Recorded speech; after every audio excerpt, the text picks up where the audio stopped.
Recently, a bombshell rocked the global AI startup scene. A Chinese AI startup called Manus was reportedly acquired by Meta founder Mark Zuckerberg for billions of dollars.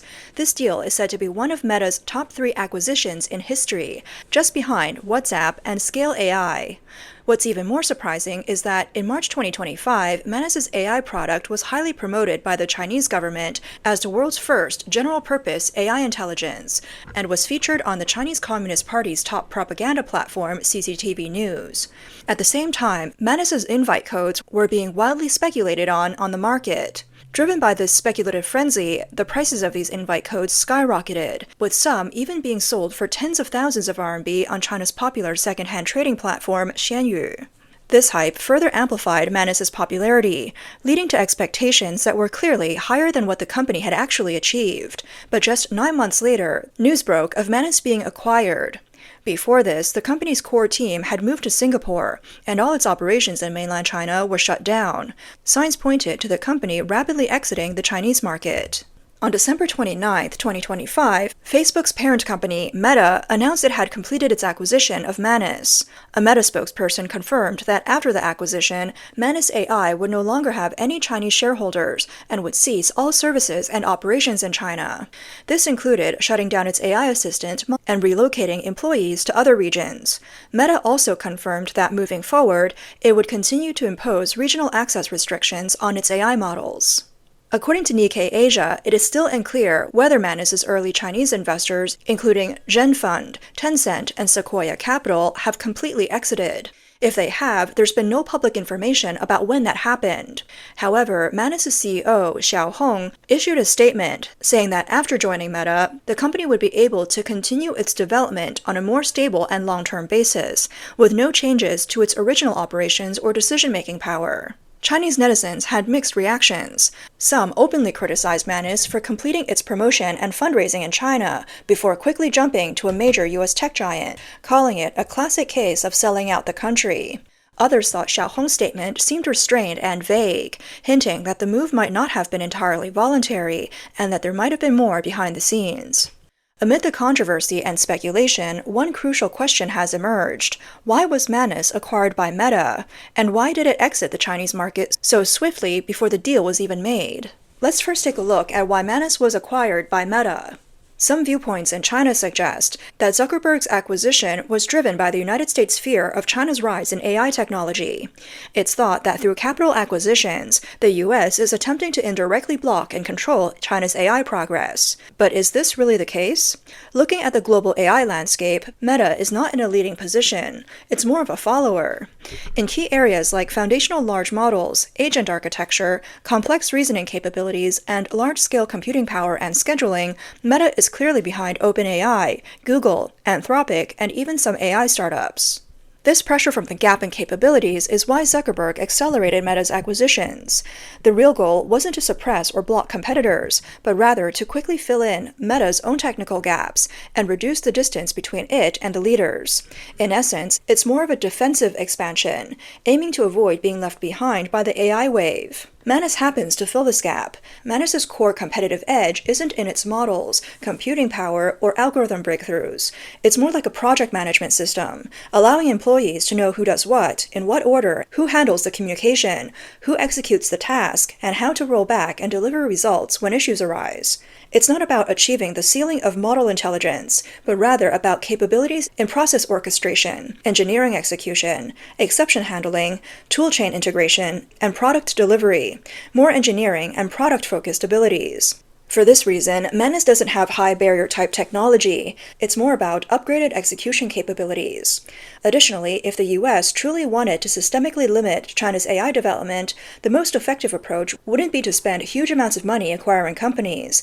Instead, it would target more crucial areas, such as restricting the export of high-end chips and manufacturing equipment, tightening the use of cloud computing power and data center resources, strengthening controls on talent visas and research collaborations, or setting higher rules and barriers in the open source models and computing power ecosystems. In comparison, capital acquisitions are costly, offer limited control, and can lead to legal disputes and public opinion issues. They're harder to replicate on a large scale and over the long run. So, interpreting this acquisition as a tool to block China's AI doesn't hold up logically. Some netizens also mentioned that in 2025, ByteDance had contacted Manus and proposed an acquisition offer of around 200 million RMB, or 28.6 million US dollars, but the deal didn't go through. Some industry insiders believe that ByteDance's cautious valuation stemmed from this fact: Manus did not have its own independent large models, nor did it control scarce computing power resources. Its advantage lies not in underlying breakthroughs, but in how to make good use of existing large models. Manus splits the models into multiple intelligent execution roles, responsible for division of labor, process, and scheduling, completing tasks step by step. From the perspective of large tech companies, Manus doesn't have a core technological barrier that's difficult to replicate. Especially for ByteDance, it already has a mature large model team, engineering system, and productization capabilities. If it determines that the relevant capabilities can be achieved internally and quickly, acquiring Manus is more about buying time and ready-made solutions, rather than acquiring irreplaceable core technology. So did Manus ultimately agree to be purchased because Meta offered a high enough purchasing price? Manus CEO Xiaohong said that after joining Meta, the company can continue developing on a more stable and long-term foundation. Some argue that the real reason behind this was that Manus found it almost impossible to commercialize in the Chinese market. On one hand, Chinese users are not accustomed to paying for such AI tools on an ongoing basis. When Manus first launched, the explosion in demand mainly came from engineers and industry professionals who were curious about how it worked and wanted to explore its methods, rather than from stable paying users. On the other hand, China's relatively low engineer and labor costs mean that many teams can build similar agents and process systems themselves, with no strong motivation to pay for an external product long-term. Combined, this made it difficult for Manus to establish a commercial cycle in the Chinese market, a structural issue it couldn't avoid. This reflects the fundamental difference between the AI markets in China versus the US. In the US, the focus is more on whether the product works well, is easy to use, and can solve problems right away. Whether for individuals or businesses, if the experience is good enough, people are willing to pay. AI products like the search engine Perplexity or the AI platform POE, which seem more like shell products, can still turn into stable businesses in the US. Manus's move to the US follows the same logic. They aimed to perfect the shell software and platform, refining the process and user experience so users could enjoy it comfortably before becoming willing to pay. However, this approach doesn't work in China. For AI products in China to make real money, they often need deep integration with a company's private data. The problem is, Manus is more about general process orchestration and hardly touches private data. In this scenario, not only is it easy for competitors to copy and overtake Manus, but it's also hard to create a unique value for enterprises. Successful Chinese internet application companies all follow a different path. They focus on specific industries, long-term accumulation of private or business data, and continuously train and refine their products around this data. In addition to these business reasons, Manus had two technical reasons for leaving mainland China and cutting ties with the Chinese market. First, its product structure couldn't function well in China. According to 36KR's analysis, Manus's core selling point was its ability to independently complete tasks and directly deliver results. In simple terms, it's a product where you give instructions and it takes care of everything. But this model has a prerequisite. It needs relatively free system access and a large continuous stream of interactive data. In China, both of these conditions are hard to meet. Generative AI services must undergo algorithm filing, and data and content must comply with regulatory requirements. Early tests revealed that when the operating environment was restricted, Manus's overall task success rate significantly dropped. For a product that's centered around delivering results, a drop in experience could be a fatal issue. In fact, Manus did attempt to find a middle ground. It had discussions with Alibaba about launching a Chinese version, but ultimately, it didn't work out for various reasons.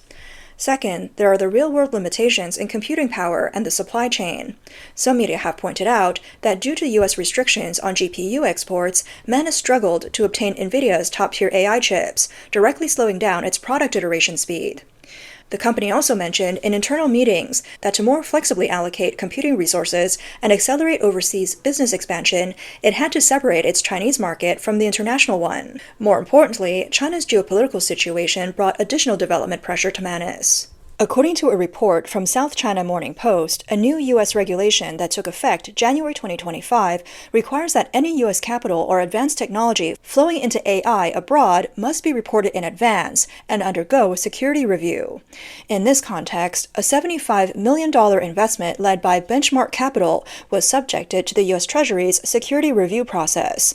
As a result, investors required Manus to move its headquarters out of China to avoid the risk of scrutiny and to better integrate into the international market system. In fact, Manus has always set its sights on the global market. In stark contrast to the delayed development of its Chinese version, Manus's international version has almost never interrupted its feature updates. Manus's official website, registration process, case displays, and pricing strategy are all designed with overseas users in mind.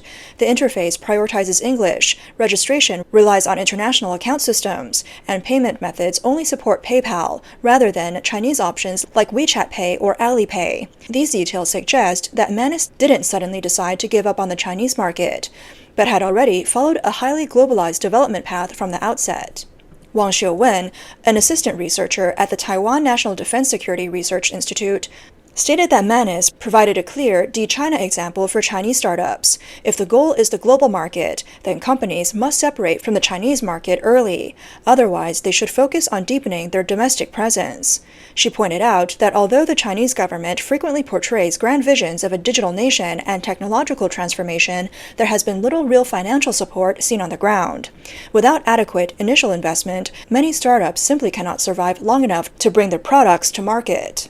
She also lamented, now even Manus, which just started marketization, has chosen to leave China. It's clear that many AI startups in China may be on the verge of collapse. Those who can run need to run quickly. Furthermore, Manus currently does not deal with the unique internet and tech censorship issues in China, but its predecessor, Google, chose to exit the Chinese market due to multiple factors, including geopolitical, regulatory, and value system conflicts. At the time, Google wasn't lacking in technical capability or market potential.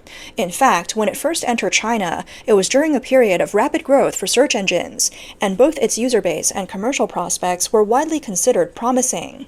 However, the real problem didn't lie in the product itself, but in the growing structural conflict between its core technological root, business model, and the real-world institutional environment. Regarding content censorship, search results had to consistently comply with censorship mechanisms, which directly affected Google's product philosophy of providing complete, objective information. In terms of data security and user privacy, China's political environment at the time gradually conflicted with the global security standards and Google's trust mechanisms. In 2010, Google announced that it had been targeted by the Aurora cyber attack. Gmail user data and human rights activists' accounts were leaked. After years of independent investigations and analysis, the international cybersecurity community widely believed that this attack was carried out by China's Beijing Group, or Elder Group, an organization linked to the Chinese People's Liberation Army. Google also stated that the incident posed an unacceptable risk to user privacy and security in terms of overall compliance requirements, increasing uncertainties such as the frequent changes in China's internet regulatory policies made it difficult for product operations and technical decisions to proceed according to established logic. These disagreements were not short-term friction, but fundamental issues involving values, technological principles, and institutional boundaries. The two sides could never reach a long-term, stable consensus on key issues. In this context, even global tech giants found it difficult to normal operations, and Google's exit from the Chinese market became a relatively rational choice. It's worth noting that even though Manus has already completed its exit from China, in terms of equity in operations, it doesn't necessarily mean that the risks have disappeared. Recent reports and analysis suggest that China's Ministry of Commerce may be looking into the technology export compliance issues related to Meta's acquisition of Manus, focusing on whether it triggers export control reviews, particularly whether AI-related technologies fall under restricted export categories. In extreme cases, regulatory requirements could have a substantial impact on the deal's progress, potentially forcing adjustments or even abandonment of the transaction. The basis of this is China's current export control law and the regulations on the administration of the import and export of technology. These regulations state that the transfer of restricted technologies abroad requires permission from the Ministry of Commerce. Even if a country has moved its headquarters overseas, if the core technologies research, development, or related activities occur within China, it may still be subject to Chinese regulatory jurisdiction. This approach is similar to the logic applied by China in the case of the sale of TikTok's U.S. operations. Therefore, there are concerns that even though Manus had moved its company and team to Singapore, if its core creation and R&D teams are still primarily composed of Chinese nationals, relevant regulatory bodies may still impose constraints through institutional and compliance pathways. This could become one of the most uncertain and politically sensitive risks in the transaction.